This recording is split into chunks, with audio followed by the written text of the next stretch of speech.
Hey everyone, thank you guys for tuning in for the second video update for the Philippines 2018.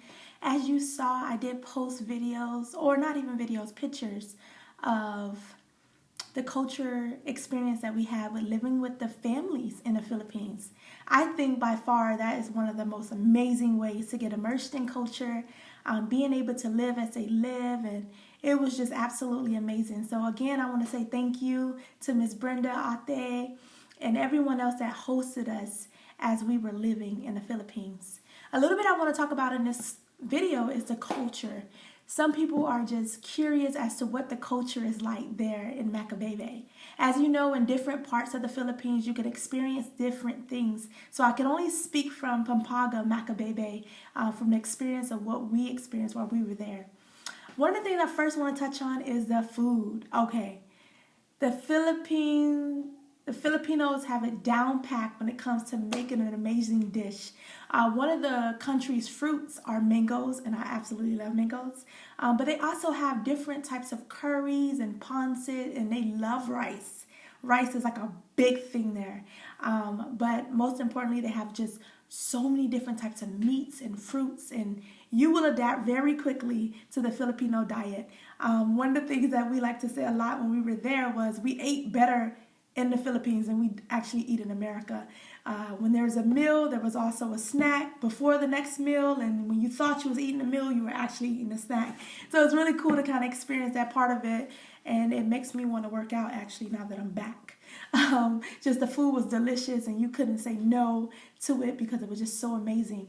They also had this dessert that I absolutely love, and it was called the halo halo, and it's like this ice crushed with condensed milk and bananas and all type of things on the inside, and it was awesome. It was a great dessert feature that they constantly gave to us, and it was just awesome. It was so good.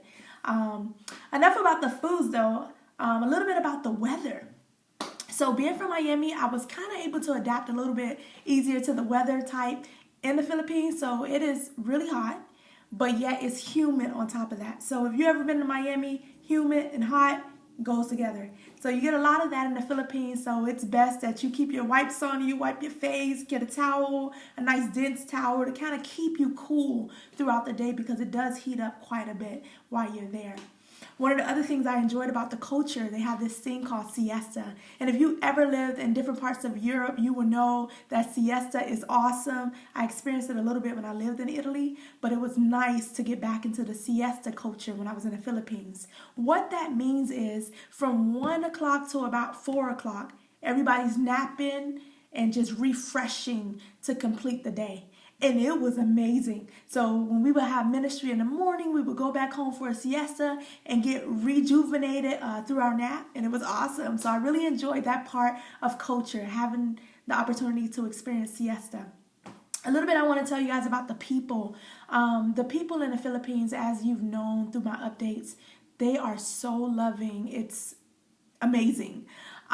They really have this thing in their culture of high honor, especially for like elders. They will go out of their way to make sure they greet you the right way. And then if you're part of ministry or pastoral or just the elders in general, they do this thing where they put your hand to their head and they bless you. Or they receive the blessing from you. And it's just so humbling because it's like, oh my gosh, who am I?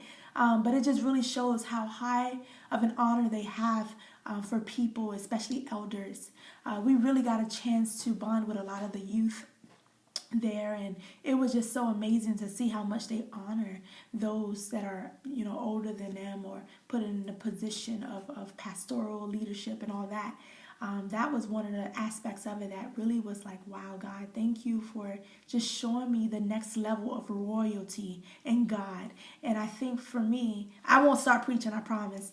But for me, one of the things I've been studying in the Bible is what does it mean to be part of a royal priesthood? And it's not just so that you can receive all this service, but it's really to understand how the royal priesthood is in heaven. And it's just amazing that God wants to give good gifts to his children here on earth as it is in heaven. So I personally just got a different glimpse of what it means to be the royal priesthood of God, the responsibilities that we carry, but also understanding the high honor that we carry as well. So it was just awesome to experience that in a new way. So culture-wise, absolutely amazing. I think you can adapt to what it means to be in a different culture. Now let's bring that back to what that looks like in America. So we have so many people from so many people groups all over America. We've been so blessed that just different countries and different nationalities are coming to us now. So what do we do with that? I would encourage you that as you meet people of different nationalities, start to build friendships and relationships with them. Learn about their culture is one of the most beautiful ways that you could start a relationship with someone, right? So I want to encourage you guys not to be afraid of culture, but expose yourself to culture, try their foods, learn what they do, because we all have different cultural traits that we follow, and it's just so amazing to be able to learn about different cultures. So America, we've been blessed to be able to do that. We have so many people from all over. So I want to challenge you this week to be a person that's open to culture. Find a friend that's not your same nationality and start to make connections with them. Ask them a little bit about their culture, a little bit about what they believe. Let these be conversation starters for you to be able to see that you can expose yourself to more cultures. So that way, when you go to other cultures, you can easily adapt a little bit better. So I love you guys so much. Thank you for tuning in to this video update. And I look so much, how can I say, I'm really excited about the future videos that we're going to have together, because like I said, I don't just go on mission just for it to be a great experience, but I believe that what I learned there, I'm responsible for bringing it back here and encouraging you guys to live on mission in everything you do. I love you guys so much, and I hope that you will live in relationship through culture wherever you are. Love you guys.